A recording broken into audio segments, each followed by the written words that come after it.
Bienvenidos a este episodio, un episodio que yo intuyo que va a ser precioso, va a ser muy bonito. Lo he titulado El despertar de lo femenino porque yo creo que nuestra invitada de hoy tiene tanta riqueza, una visión tan global y tan amorosa y sobre todo empoderadora de la mujer, que íbamos a centrarnos, y quiero hablar con ella de menopausia, de esas etapas en las que necesitamos conectar con nosotras de una manera especial, pero se me quedaba corto. Entonces yo le propuse a nuestra invitada que pusiéramos este título porque creo que le hace más justicia a todo lo que ella nos puede aportar. Elegir alguna parte de su currículum es complicado para mí porque tiene muchísimo bagaje, muchísima formación. Ella fue la primera profesora certificada de Anusara Yoga en España en 2006.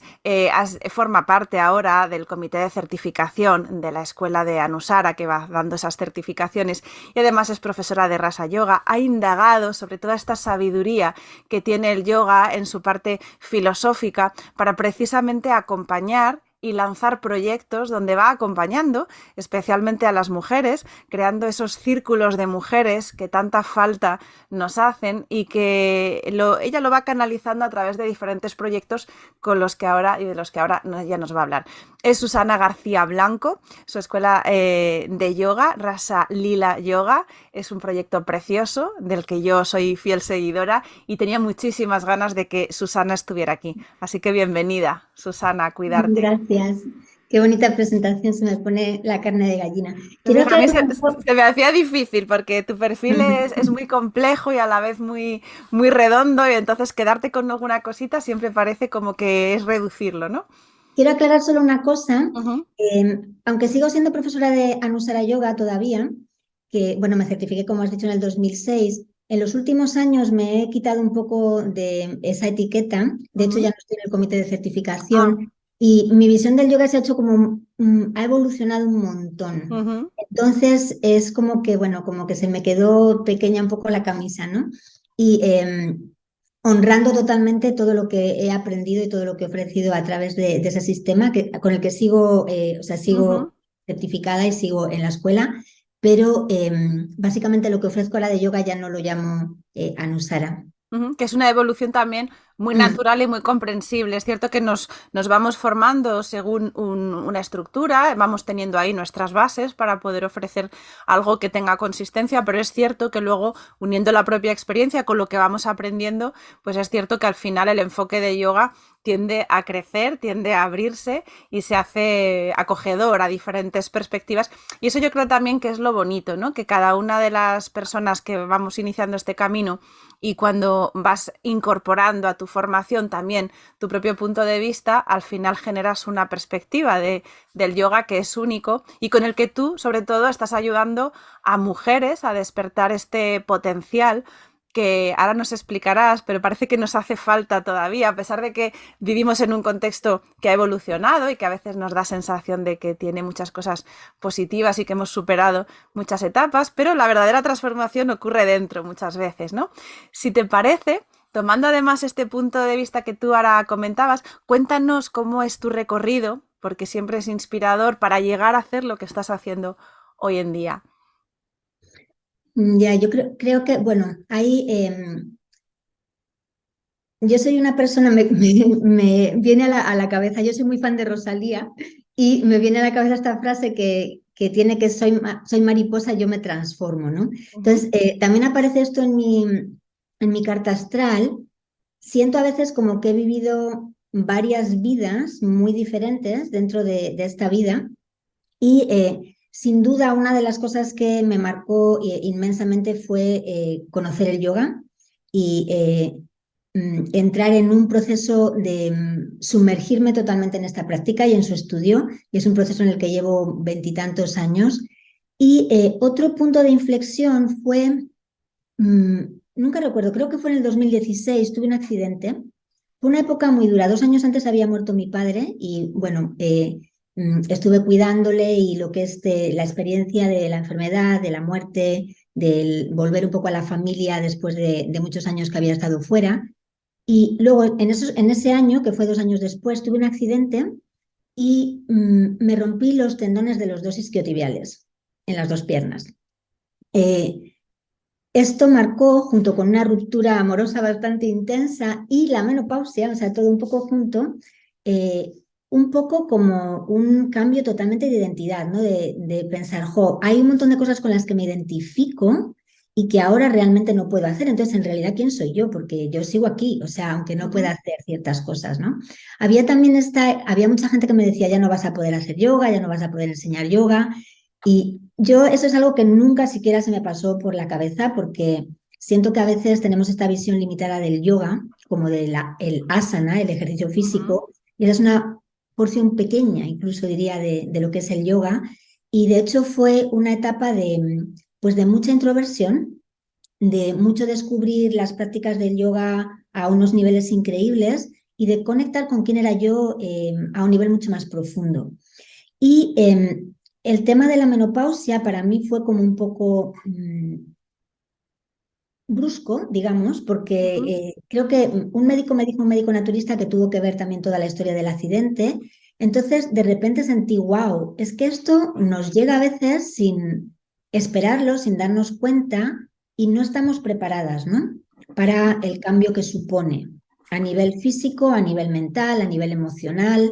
Es realmente un tránsito súper importante. Entonces, bueno, yo utilicé pues muchas herramientas que tenía, muchas otras que busqué en ese momento y la verdad es que siento que fue uno de los momentos más potentes de mi vida y así es como a veces he anunciado algunos de mis cursos relativos a la menopausia porque siento que si lo vives con conciencia y no como victimismo o escuchando un poco lo que son todos los estereotipos sociales y culturales que hay sobre esta etapa de la vida para las mujeres, el potencial es increíble de conectar con una parte de nosotras mismas con la que no has conectado hasta entonces, ¿no? Y Ujú. bueno, de ahí ahí es cuando empezó también a cambiar mi práctica de yoga, a evolucionar en mi carrera profesional en muchos aspectos. Conecté también con la astrología, que es algo que me encanta. Y bueno, soy una persona súper curiosa, siempre estoy estudiando, estaba haciendo coaching, he estado en grupos muy interesantes donde he aprendido un montón de cosas relativas al coaching, em, el tratamiento de las emociones, o sea, muchas cosas distintas que son las que integro, ¿no? Y surgió esta idea de cómo puedo traer todo esto para realmente crear un servicio para las mujeres que quieran vivir esto de esta forma, ¿no? Y de ahí surgió Alquimia, que ha ido a través de varias transformaciones hasta ser lo que es ahora, que igual hablamos más tarde de ello, pero Ujú. eso es un poco el proceso.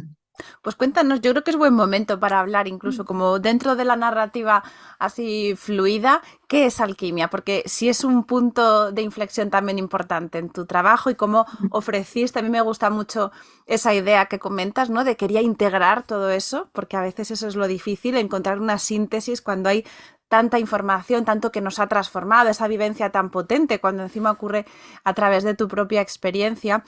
¿Qué es alquimia? ¿Qué es lo que lleva de ti? ¿Y cuál es el enfoque con el que tú le has ido dando forma?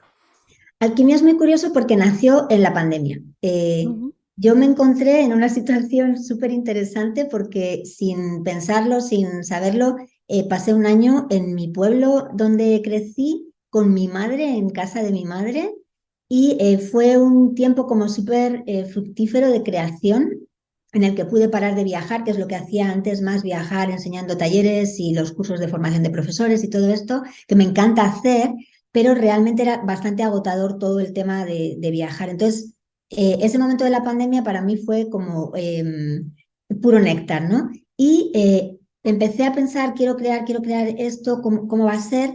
Y un día después de una meditación, básicamente todo bajó ordenado, ¿no? Es lo que ocurre cuando siento que a mí me pasa esto muchas veces, probablemente a muchas de las personas que creáis contenido, que creáis arte, es como que hay algo que quieres hacer, está madurándose por dentro, hay un proceso interior como que tú ni ves casi, o sea, que eres consciente de que está ocurriendo, pero no sabes, y un día de repente se pone todo junto, ¿no? Entonces creé el curso que al principio se llamaba Alquimia, Mujer Sabia, Mujer Salvaje, y que consta de 4 módulos para vivir, para hacer O sea, la idea era eso, ¿cómo puedo hacer de un proceso que puede ser tan intenso que yo veo que muchas mujeres sufren un montón? Ujú. Eh, que sufrimos en realidad, o sea, ya sea por una cosa o por otra, porque de repente tienes que conectar con un nuevo aspecto físico, porque no puedes dormir, o porque de repente se te cae la vida y no sabes quién eres ni cuál es tu propósito nunca más, ¿no? Entonces, los módulos, el primero se llama Mindset, un cambio de perspectiva, el segundo es Bailando con tu sombra, el tercero, conectando con tu energía, y el cuarto, floreciendo. Y cada uno de estos módulos tiene 11 lecciones en las que se exploran arquetipos, astrología, yoga, mudras, mantras, mindset, nutrición, energía sexual, prácticas de energía sutil en cada uno de los módulos, ¿no? Entonces, en principio, eso fue pensado para ser como un contenido pregrabado que estuviese ahí, pero luego se añadió sesiones de coaching grupal y el curso se amplió. Y lo que ha pasado en este último año es que se ha vuelto como a separar y ahora por un lado está Menopausia Sabia y Salvaje, que es ese alquimia original con el contenido pregrabado, que eso está ahí y lo puedes hacer cuando quieras.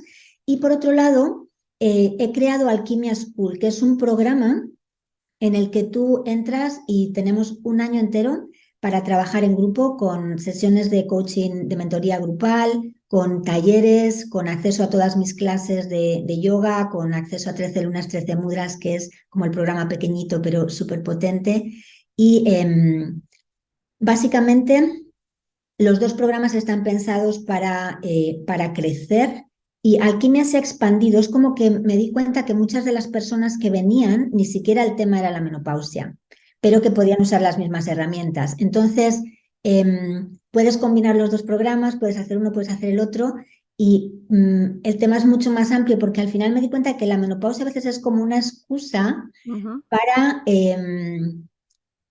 justificar en un momento de la vida que a veces hay como un cansancio existencial que aparece.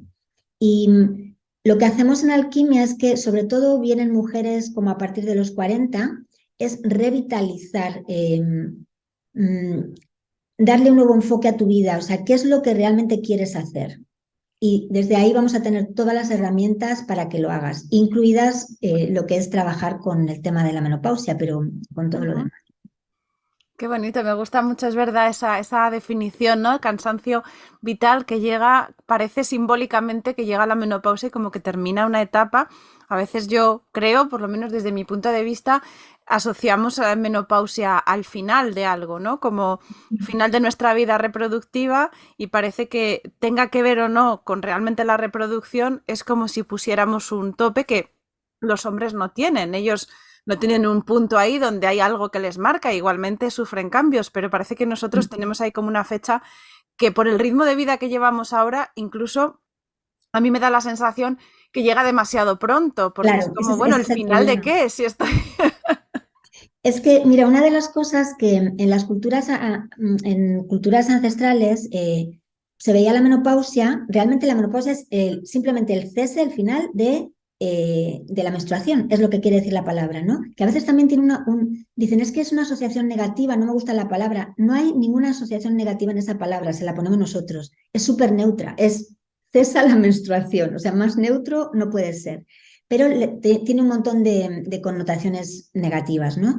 Y lo que ocurría era que a veces hasta se celebraba porque la mujer en su ciclo reproductivo a veces había tenido un montón de hijos, tenía que cuidar de ellos, y llegaba un momento en que los hijos ya eran mayores y ya encima no te podías quedar embarazada. O sea, que el resto de la vida era para ti. Ujú. Claro, hay muchos cambios que ocurren a nivel hormonal que si no los gestionas sí que te pueden traer más cansancio y más frustración y depende de cómo hayas vivido la vida y de cómo afrontes esto, ¿no? Pero se podía ver como una especie de descanso donde ya no te dedicabas al mundo de fuera, sino que podías dedicarte a ti y a tu espiritualidad. Lo que pasa es lo que dices ahora. Ahora vivimos 90 años. Los 47 o los 55 son la mitad. Entonces, una de las cosas que tenemos que darnos cuenta, que para mí fue como mind blowing, o sea, fue como, perdona, eh, es que realmente la mitad de mi vida la voy a pasar en esta fase. Entonces, esta fase no puede ser una fase de mierda, tiene que ser la mejor. O sea, tiene que ser la mejor donde realmente hago uso de todo lo que yo además he aprendido, que para eso estoy viviendo y aprendiendo, ¿no? Ujú. Entonces fue como, hay que hacer algo. Y me gusta mucho también la contraposición de sabiduría y este concepto de lo salvaje, ¿no? Porque también Mm. puede parecer que cuanto más avanzamos y más sabias nos volvemos, más información tenemos o nos vamos alejando de esa parte que son los instintos, que queda como algo sin elaborar, ¿no? ¿Cómo se encaja estas dos facetas que parecen opuestas y sin embargo aquí se dan la mano? Claro, por alguna cosa me vinieron esos dos arquetipos muy claros que quería y una de las cosas que sentía es que muchas veces las mujeres, por un lado, el arquetipo de la mujer sabia, no todo, o sea, hay gente que accede a ese arquetipo de joven, ¿vale? O sea, no hay que ser mayor, no hay que tener la menopausia para ser una mujer muy sabia, pero sí que es verdad que ese refrán, y no todos los refranes los comparto, pero ese de más sabe el diablo por viejo que por diablo, creo que es verdad, porque te das cuenta de cuánto te pensabas que sabías de la vida a los 20, Dios mío, sabías todo, cuánto te pensabas que sabías de la vida a los 30 y a los 40 y a los 50, y cuanto más vas pasando, yo empecé a apreciar mucho la sabiduría de los ancianos, más aún, ¿no? Decir, es verdad, es que ellos saben, aunque parezca, por ejemplo, que ahora que no saben nada porque no saben usar la tecnología, pero han vivido un montón de experiencias y la sabiduría está ahí, ¿no? Eso no quiere decir que todas las mujeres y todos los seres humanos, simplemente por ser más mayores, sean más sabios.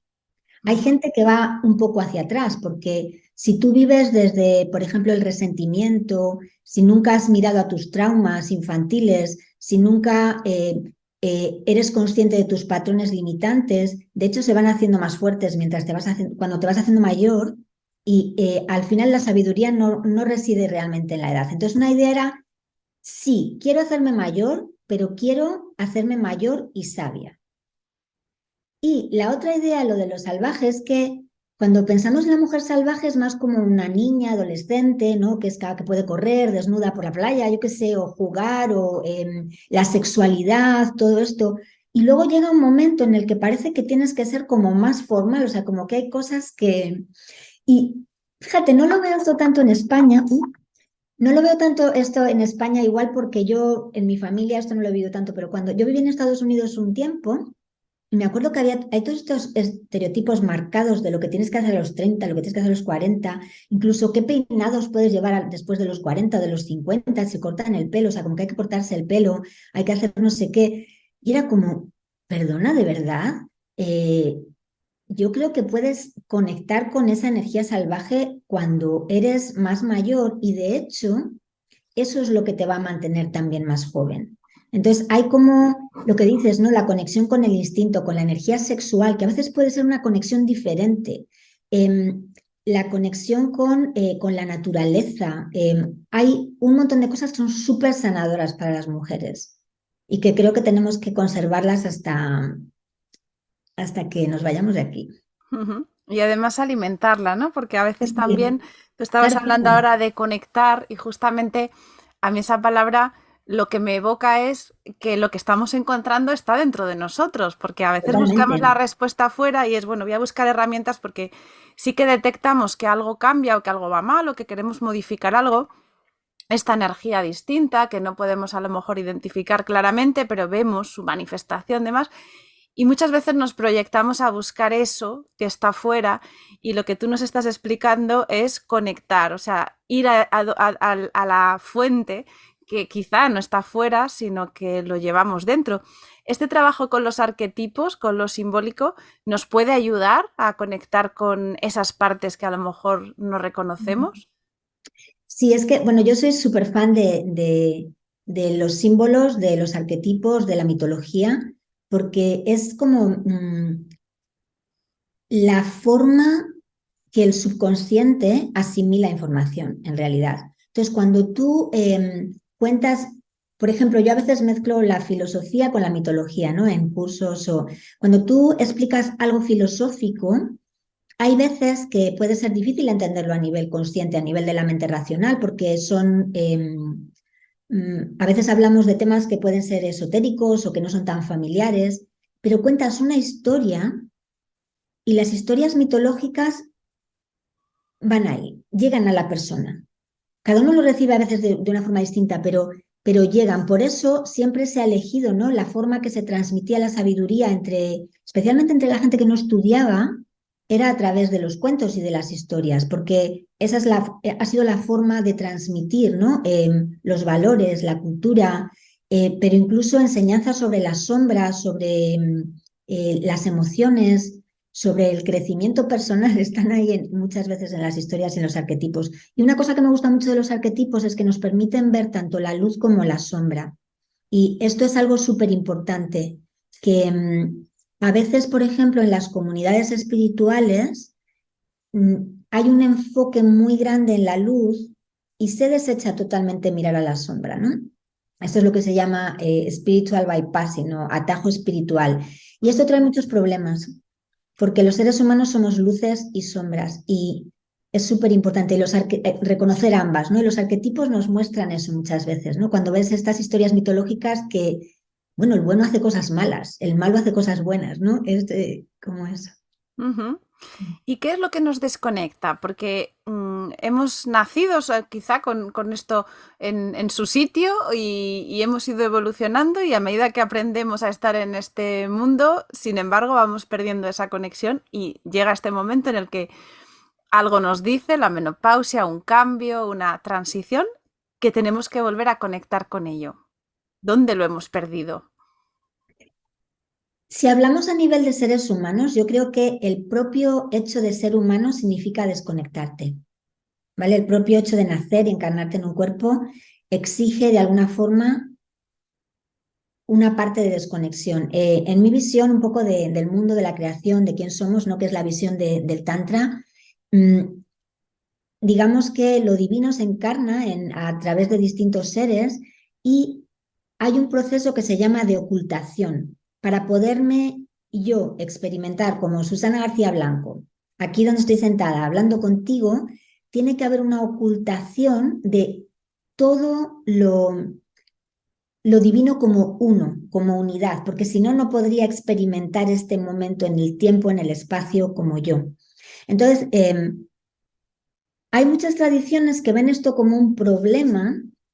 La idea es que no es un problema, incluso todos estos programas que te digo, no es algo como que necesitemos arreglarnos, ¿no?, o repararnos, como que estamos rotos y nos tenemos que Ujú. reparar, sino que yo más como lo veo es como un juego o un viaje de exploración. Entonces, en la vida tú vienes, pum, y ya siempre vas a tener esa sensación de que hay algo que falta, porque tú sabes que eres más, pero te experimentas como más pequeño, ¿no? Y esto es a través de, pues, los karmas, los samskaras, un montón de cosas. Es como que te pusiesen como distintos disfraces o fundas cuando bajas, ¿no? Y estás como un poco limitado.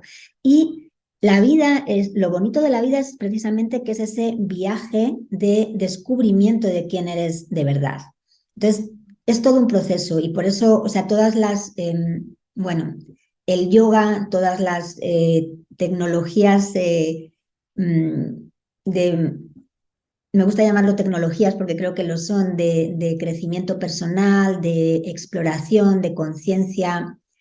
Lo que nos van haciendo es ver dónde están esos lugares donde estamos más desconectados y irnos conectando, pero todos estamos desconectados y a la vez todos Ujú. estamos conectados. Lo que pasa es Ujú. que el Tantra define esta idea, por ejemplo, incluso la idea de la iluminación, ¿no?, si pensamos como ya más esotérico, no como algo que tienes que ir a un lugar fuera de ti, que tú no eres, sino simplemente recordar, un proceso de recordar cuál es mi esencia. Y una vez que la recuerdo, ¿cómo puedo vivir en este ser limitado, pero con ese recuerdo constante de la esencia?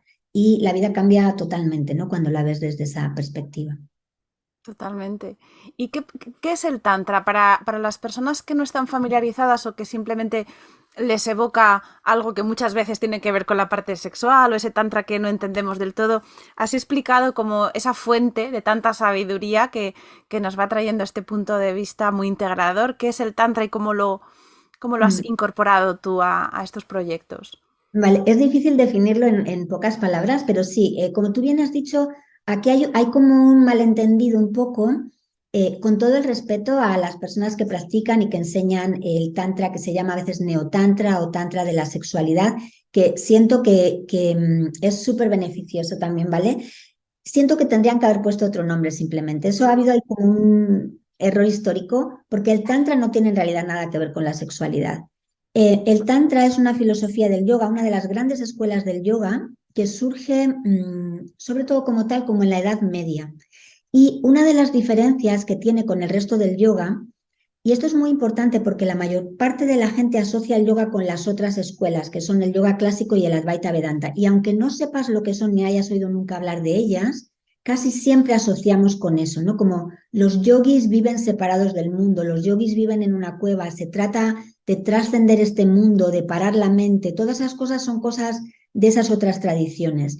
El Tantra es una evolución de todas esas tradiciones que hay en la India y digamos que su premisa principal es que todo en el universo es una única conciencia. Podemos llamarla universo, Dios, Shiva, Shakti, Tripura Sundari, como quieras. Es como que hay una pulsación energética que es lo que impregna todo lo que existe. Entonces, desde el punto de vista práctico de cómo eso lo vivo yo, es que en realidad todas las partes de mi ser son igualmente divinas, o sea, tanto la luz como la sombra, tanto mi parte más material como mi parte más espiritual. Y esto no quiere decir, porque a veces se confunde un poco y la gente dice, vale, el tantra entonces es como que todo vale, puedes hacer lo que quieras porque todo es divino, pero no es eso. Es la idea de cómo, justo lo que te estaba diciendo antes, prácticas que nos llevan a conectar con esa esencia y de alguna forma es como si, por poner una metáfora, como si te dieras un baño en un agua con aceites esenciales y cuando sales del baño te llevas los olores, estás como impregnada de esos olores y sigues en tu vida, ¿no? Pero esos olores están ahí. Pues eso es un poco lo que son las prácticas del Tantra, es como irte impregnando cada día, ¿no? De esa esencia, aunque sea por unos milisegundos, y cómo ir trayendo esa esencia a tu vida. Entonces, yo siento que el Tantra es alucinante porque se origina en la Edad Media como el cuerpo de enseñanzas como el Tantra. Luego hay mucha evolución. Yo también estudio una parte del Tantra que se llama Srividya, que está más conectada también con la diosa. Pero es curioso porque tienen ese origen en esa época, en la Edad Media. Yo de alguna forma siento que fueron creadas para esta época, para los seres humanos del siglo XX y del siglo XXI, que no queremos vivir una espiritualidad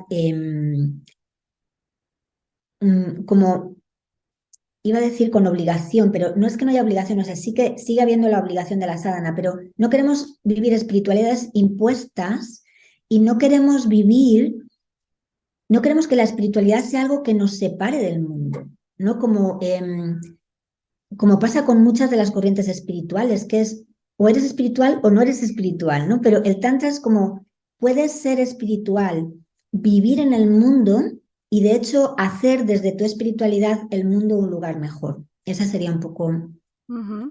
Es que, bueno, podría hablar horas sobre el tantra, pero... Sí, además es difícil encontrar una voz que nos explique, porque yo muchas veces lo he buscado, decir, cómo yo he tenido profesores que me han explicado el Tantra, pero de una manera mm, quizá muy teórica o muy histórica, donde he podido ubicarlo dentro de esta línea de filosofía, pero me cuesta luego ver cómo integrar eso, como tú explicas, ¿no? En el día a día, en la sociedad que tenemos, en nuestra vida actual, de manera que no distorsione, sino al revés, que pueda ser algo integrador, que parece que es eso que le da origen y que sostiene esa filosofía, que en su momento también entiendo que sirvió precisamente para no ser espiritual solo yéndote a una cueva y alejándote del mundo, sino Totalmente. poder incorporarlo también en una vida cotidiana. Eh, Paradójicamente siempre fue mucho menos famosa y uh -huh, aceptada que el resto de la espiritualidad, porque tenemos ese concepto que todavía pasa ahora, que mucha gente piensa que un maestro es más maestro si va vestido de monje uh -huh. o de algo raro, y si no come esto o lo otro, si vive solo, que si es una persona normal. Ujú, o sea, normal como por fuera que veas ujú, normal, ¿no? Y la palabra normal la odio, pero la he usado ahí como para el contraste. ujú, Y sí, yo he tenido la suerte de tener unos maestros increíbles, pero es verdad, el Tantra a veces no es fácil para estudiarlo porque les encanta, o sea, fueron muy filósofos, matemáticos, artistas, era una corriente como muy culta, entonces crearon un montón de tratados y de textos que son muy difíciles de estudiar y el Tantra como lo integras es al final estudiándolo, pero sobre todo practicándolo, ¿no? ujú. Y la práctica de lo simbólico, porque tú tienes también un proyecto que se llama 13 lunas, 13 mudras. Cuando pensamos en los mudras, ya pensamos en esa encarnación de lo simbólico, de la energía, de que a través de nuestro cuerpo integras de esa manera la forma de incorporar el tantra a este aprendizaje y a este descubrimiento. No sé si, o sea, los mudras están relacionados con el Tantra definitivamente. Mira, qué curioso, nunca me he hecho esta pregunta. No creo que son exclusivos del Tantra, porque también hay mudras tibetanos, pero también podría ser el Tantra tibetano. Creo que no, pero la verdad es que yo siempre que he aprendido mudras ha sido de maestros tántricos o del Sri Vidya. Mm, la idea de, bueno, 13 mudras, 13 lunas, 13 mudras surgió de los círculos de mujeres que yo hacía presenciales. Ujú, Como hubo una época que igual yo vivía un poco en Barcelona, otras veces estuve aquí en Marruecos, otras veces estaba en Madrid, entonces hacía círculos, pero realmente mucha de la gente que estudia conmigo, como yo viajaba mucho, estaban por todos los sitios, ¿no? Entonces decidí crear, me hacía mucha ilusión crear como ese círculo de mujeres virtual, donde realmente pudiésemos entrar en comunidad aunque estuviésemos cada una en un sitio, y esto fue en el 2019. Empezamos con la luna en Escorpio del 2019, pues octubre, noviembre. Y justo también entró la pandemia, o sea que fue muy bonito porque vivimos ese año, como en los círculos fueron súper, súper importantes. Y se me ocurrió que quería traer a cada luna, a cada ciclo, traemos como temas, cosas que queremos trabajar, sankalpas, intenciones. Y la idea era crear como una sadhana, pero que fuese una mini sadhana o micro sadhana. O sea, cosas que todo el mundo puede hacer a pesar de que tengas tus sádanas, porque a veces gente con la que yo estoy, a veces tenemos sádanas muy largas y meter más cosas es complicado, ¿no? Entonces, esto era la idea. ¿Cómo podemos hacer? Pues un mudra. ujú, Luego, en las siguientes ediciones empecé a añadir mantras, porque fue como sentí que era el momento de empezar a añadirlos. Pero al ujú, principio fue una intención y un mudra, porque un mudra es algo que te lo llevas contigo y lo puedes hacer incluso si estás trabajando en una oficina y un rato estás leyendo algo, tú puedes hacer tu mudra. O te sientas un momento y en lo que te traen el café en un bar, puedes hacer el mudra 3 minutos, ¿no? Entonces, era como esa idea. Y bueno, tuvo una acogida súper bonita y ha continuado durante los años y se ha transformado en algo cada vez más. Hay mucha gente que se ha quedado, entonces el círculo es muy bonito porque es un lugar donde no es tanto un lugar para aprender, sino que es un ujú, lugar para compartir. Y bueno, yo siempre comparto también, tenemos ya la mini sadhana, que es el mudra, el mantra, el sankalpa, y siempre comparto un poco lo que es la astrología del mes, ¿no? Como, qué es lo que ocurre en los astros ese mes. Y ujú. nos sincronizamos. Algo muy bonito, muy femenino, es sincronizarte con otras mujeres y también sincronizarte con la luna, ¿no? O sea, es... Ujú. ¿Qué papel tiene la astrología? Porque aquí en este proyecto, en 13 lunas, 13 mudras, justo vemos ahí esa importancia de la astrología y tú comentabas que también ha sido una fuente importante de recursos, de aprendizaje que tú incorporas también y utilizas para darnos herramientas y gestionar esta visión femenina tan completa. La astrología es como una de estas pruebas de que lo que existe en el macrocosmos existe en el microcosmos, algo así. Entonces, es como un código que está en la naturaleza, o sea, está en el universo, está en las estrellas y que cada vez me maravilla más porque o sea, es increíble que tanto cuando hago cartas individuales como cuando miras a cosas que están pasando en, en lo colectivo, Pues es que siempre dan el clavo, o sea, es que realmente esas energías existen. Yo soy científica antes que nada en mi primera vida, o sea, realmente soy química y tengo un doctorado en ciencias medioambientales, no digo lo de Ujú, científica así de ujú, pasada. Y claro, la gente me dice, no, pero la astrología, es que la astrología es una ciencia, o sea, realmente los egipcios que sabían muchísimo de matemáticas y de muchas más cosas, se guiaban por lo que pasaba en los planetas y eso está pasando, o sea... Mm, todos estos años que hemos vivido tan intensos, o sea, se veían clarísimamente en las estrellas. Lo que te pasa a nivel personal se ve clarísimamente en las estrellas. Entonces, para mí es una herramienta de lo que te digo, de algo que me encanta, que es sentirme sincronizada con lo que ocurre en el universo, ¿no? O sea, sentirme parte del universo y aprovechar, saber cuándo, ok, este es un momento para aflojar, este es un momento para pisar el acelerador, este es un momento para crecer, este es un momento para reflexionar. Eso es súper útil. Y ujú. esto ocurre a nivel en general del año, de los ciclos más grandes, pero ocurren estos miniciclos de las lunas que van cambiando las energías y las notamos un montón, ¿no? Y luego, bueno, me sirve un montón para mi trabajo de mentoría con las personas individualmente. Una de las herramientas que utilizo un montón es la astrología. Muchas veces vemos cosas que hay que trabajar a través de ahí y luego las trabajamos de otra Ujú. forma. O sea que... Ujú, como si fuera un código que vas descifrando. A mí sí me ha ocurrido, y lo enfocaba solo desde el punto de vista energético, que cuando veía energía individual o veía que a lo mejor una persona a título individual está experimentando una serie de circunstancias o cómo lo está viviendo o cómo está a lo mejor el contexto influyendo, a la hora de tratar con más gente, de tratar con mis alumnos y demás, veía que había cosas en común. Y decía, ¿cómo puede ser que en esta época del año estamos todos experimentando las mismas cosas sin darnos cuenta? No son tan obvias, pero vamos viendo pues a lo mejor momentos de mucha presión, momentos de mucho desbordamiento, donde hay como mucha tendencia a soltar y las personas las voy viendo como vacías y digo, ¿cómo nos pasa a todos? Que estamos como vaciados y esa curva energética la veía común. Me gusta mucho el enfoque todavía más macro, ¿no? De también ver que la naturaleza va también sufriendo o experimentando esos flujos de energía.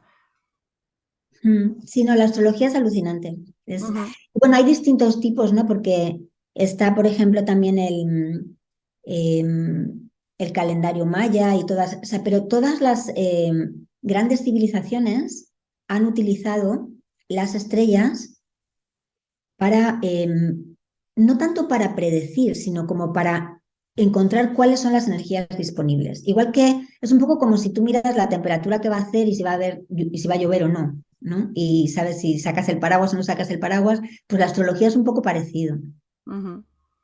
Y cuando mencionabas los círculos de mujeres, esta experiencia que tú has tenido con círculos de mujeres presencial y luego en esta otra versión virtual, esos círculos de mujeres, yo cuando los veo, cuando veo el concepto, siento o veo que efectivamente llegamos a establecer esas conexiones. Pero, ¿qué ocurre también con la relación entre mujeres? Yo no siempre veo esa armonía, es decir, es tan Ujú. sencillo crear una armonía, porque también las mujeres tenemos ese arquetipo donde podemos ser competitivas o podemos ser incluso muchas veces nuestras peores juezas, ¿no? Pasa a veces que la mayor crítica te viene de otra mujer en vez de un hombre, cuando estamos a lo mejor buscando esta proximidad que no se da tan espontáneamente. Me encanta que me hagas esta pregunta, porque es que de alguna forma nos han entrenado para ser competitivas. La mujer en realidad no lo es. Em, l- lo femenino es colaborativo. Las mujeres durante siempre, el hombre era el competitivo porque tiene que salir a luchar, a cazar, y la mujer se quedaba y su sistema de protección era el grupo. Entonces, hay además algo que incluso la ciencia lo avala, ¿no? Cuando se produce una cierta resonancia. Esto ocurre entre seres humanos en general, pero con las mujeres un montón. Imagínate, por ejemplo, la resonancia que se produce cuando simplemente que te vas de vacaciones con unas amigas, no sé si te ha pasado alguna vez, pero que unas amigas se van de vacaciones y de repente eh, todas tienen la menstruación a la vez, aunque no les tocaba en ese momento. O sea, hay una sincronización brutal que ocurre en el cuerpo de la mujer. Y Está demostrado que uno de los efectos de los círculos de mujeres es que se genera oxitocina, que es la hormona de antiestrés, de la felicidad, es la que se genera también en el parto y todo esto, pero aparte es una hormona que lo que hace es equilibrar el cortisol. El cortisol es nuestra hormona del estrés, por eso muchas veces si tú estás muy estresada, lo mejor que puedes hacer es irte con tus amigas un rato, ¿no? Eso no pasa igual si igual te vas con tu novio, a veces no. No sé, pero estar también se puede generar oxitocina, a ver si me entiendes, el Ujú, contacto de la piel, la sexualidad, todo ujú, esto. Pero quiero decir que solo el hecho de estar entre mujeres genera eso, ¿no? Igual que muchas de las actividades que hacían las mujeres. Incluso esto puede sonar a alguien sexista, pero me da igual, pero todas las cosas de hacer con las manos, cocinar, cortar verduras, fregar los platos, coser, todo esto que hacemos con las manos como así, esto genera oxitocina. Es muy ujú. interesante. Entonces, la idea de la competitividad, por supuesto, somos seres humanos, tenemos esa parte de competitividad, pero yo creo que viene mucho de el tenernos que mover en un mundo de hombres y tener que actuar desde nuestro masculino, pero muchas veces desde un masculino que no es sano porque no está desarrollado. Y también está, por otro lado, y esto es muy importante, que sí que es verdad que una de las sombras de lo femenino es el control. Ujú, Entonces, cuando una de las cosas que hacemos en los círculos de mujeres es que trabajamos las sombras. O sea, cuando vemos los arquetipos, cuando vemos la energía disponible, vemos cuál es la energía de la sombra, ¿vale? Por ejemplo, ahora estamos en Acuario, hay una energía disponible de innovación, de visión, también de colaboración, pero hay una sombra de desapego emocional y falta de empatía, por ejemplo. Entonces, es súper importante explorar nuestras sombras y ver desde dónde viene mi competitividad con otras mujeres, si eso es lo que ujú. experimento. Y creo que en los círculos muchas veces puedes entrar desde ahí y hay algo que va cambiando. Y el círculo que tenemos en 13 lunas es increíblemente, no me sale la palabra, pero el apoyo que hay entre el grupo es increíble. La Ujú. celebración de las cosas bonitas que le ocurre a cada una. El apoyo cuando a alguien está pasando por un momento difícil. Bueno, esas son las cosas que pasan ahí en los círculos. Ujú. Y hablabas de la energía masculina. ¿Este tópico, esta idea de que tenemos energía femenina masculina, es real? ¿Existen esos Sí. dos polos? Todos tenemos energía masculina y femenina y de hecho la idea es que tengamos un equilibrio. Por supuesto, ese equilibrio no es el 50%. Si tú Ujú, eres, ahora es complicado hablar de esto con todos los géneros y todas las posibilidades. sí. Entonces, pido disculpas porque me voy a quedar muy simple en hombres y mujeres, ¿vale? Para verlo como, pero por supuesto cada uno se identifica con alguno de ellos o en algunos momentos, eso es lo que me refiero. Entonces, por supuesto, no es un 50%. Yo voy a tener más energía femenina normalmente que un hombre, aunque podría haber casos en que incluso, por ejemplo, en una pareja, la mujer desarrolla más la energía masculina y el hombre más la energía femenina, puede ocurrir. Pero es muy importante el equilibrio.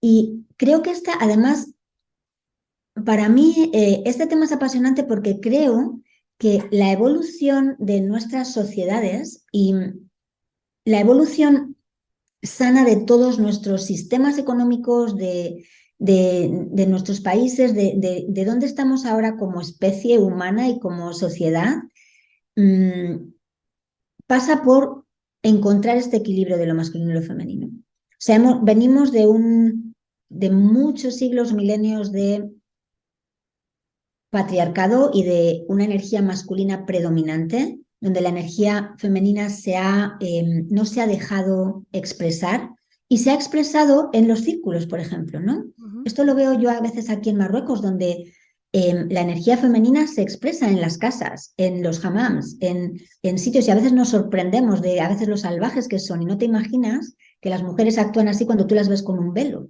ujú. Entonces, es muy interesante. O sea, que siempre ha estado ahí también, ¿no? Pero creo que una de las cosas que ha pasado, que nos ha hecho mucho, mucho daño y que es una consecuencia igual del primer feminismo, que siento que era totalmente necesario, ¿vale? Que ocurriera de esa forma, pero ha sido mover a las mujeres demasiado en la balanza hacia lo masculino.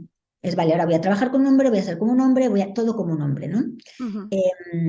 Bueno, aquí podríamos entrar en muchas cosas, los anticonceptivos, la píldora, todo esto es muy llevar a la mujer hacia lo masculino. Y uno de los trabajos es volver a lo femenino. ¿Qué es lo que pasa? Que a veces en este proceso, en estos últimos años, hay como una vuelta a lo femenino que se va demasiado al otro lado. Y, por ejemplo, lo masculino es sobre estructura, protección, seguridad, ¿no? Esas son las cualidades de lo masculino, como la acción también, el moverte a por las cosas. Y lo femenino es más la receptividad, la apertura, el esperar para recibir, el prepararte para recibir, ¿no? Entonces, ¿qué es lo que pasa? Que yo esto me identifico totalmente porque me ha ocurrido, ¿eh? Yo durante unos años trabajé tanto y tan intenso que me quemé. Y entonces fue cuando me di cuenta, digo, es que estoy moviéndome totalmente con una energía totalmente masculina. Ni siquiera ahí empecé a explorar también esto, ¿no? Mira, ese fue otro punto de inflexión también. Y al trabajar lo femenino, a veces te encuentras con que vas hacia el otro lado y encuentras a muchas personas muchas mujeres que están, no, yo confío en el universo me va a dar lo que necesito, yo estoy aquí lista para lo que sea, es cosa del destino. Y eso es demasiado femenino. Ujú. Entonces, cuando vives de esa forma, bueno, hay alguien que le puede funcionar porque todas las posibilidades son posibles, ¿vale? Pero normalmente, si tú no creas, el universo te está queriendo dar cosas, pero si tú no creas un recipiente para contenerlo, se va. Si no creas una estructura para mantenerlo, no se sostiene. Entonces, eso es lo que pasa a veces y estamos encontrando como ese equilibrio, ¿no? Dentro de Ujú. nosotras y de cuánto puedo actuar, cuánto puedo simplemente recibir. Ujú. Y eso es creo que es la práctica de las mujeres de ahora, muy importante. De todas las mujeres pues, que trabajan, que tienen proyectos, que a la vez quieren Ujú. tener una vida saludable, ¿no? Sí, sí, me he visto, me quedo hasta, se me olvida que tengo que hacerte preguntas porque es que veo justo Perdona, es que tocando puntos que me veo identificada y es como, como abrir un libro, ¿no? Como ir viendo. Muchas veces vamos por la vida como con una venda en los ojos, sabes que hay cosas ahí. A mí me pasa que veo bultos, veo cosas, digo, es que yo quiero ver con más claridad. Y todo este aprendizaje, todo esto que me estás contando, es como quitarme un poquito esa venda. Así que me encanta todo esto que nos estás dejando y yo creo que voy a ser de las primeras de las oyentes o de la comunidad de Cuidarte que en cuanto termine la entrevista voy a lanzarme corriendo a tu escuela a ver porque me parece muy Gracias. necesario. Yo creo que todo este aprendizaje, además me ha parecido muy en contacto con la antropología. Decías tú que eras científica. Bueno, pues efectivamente al final hay ahí un conocimiento antropológico muy importante donde nos vamos comprendiendo, nos vamos entendiendo y aceptando. Así que te agradezco muchísimo tu presencia aquí en Cuidarte. Creo que vas a inspirar a muchas mujeres y bueno, yo soy seguidora tuya, así que seguiré aprendiendo y como te decía, creo que me lanzaré de lleno a tu escuela porque hay muchas cosas ahí que me resuenan y me ha gustado mucho esta charla, Susana, así que muchísimas Muchísimas gracias. gracias, muchísimas gracias. Y bueno, gracias por la invitación, lo aprecio muchísimo. Y si esto puede inspirar a alguien, pues feliz. Seguro que sí. Y nada, los oyentes de Cuidarte, como siempre os digo, vais a tener en las notas del podcast, del episodio, todos los enlaces. Así que ahí podéis ver la escuela de Susana, vais a ver los enlaces a sus proyectos, que ya os digo, yo estoy totalmente conmovida para poder seguir aprendiendo. Y nosotros nos escuchamos el próximo jueves, si queréis, aquí en Cuidarte. Y hasta entonces, un abrazo muy fuerte y cuidaros mucho.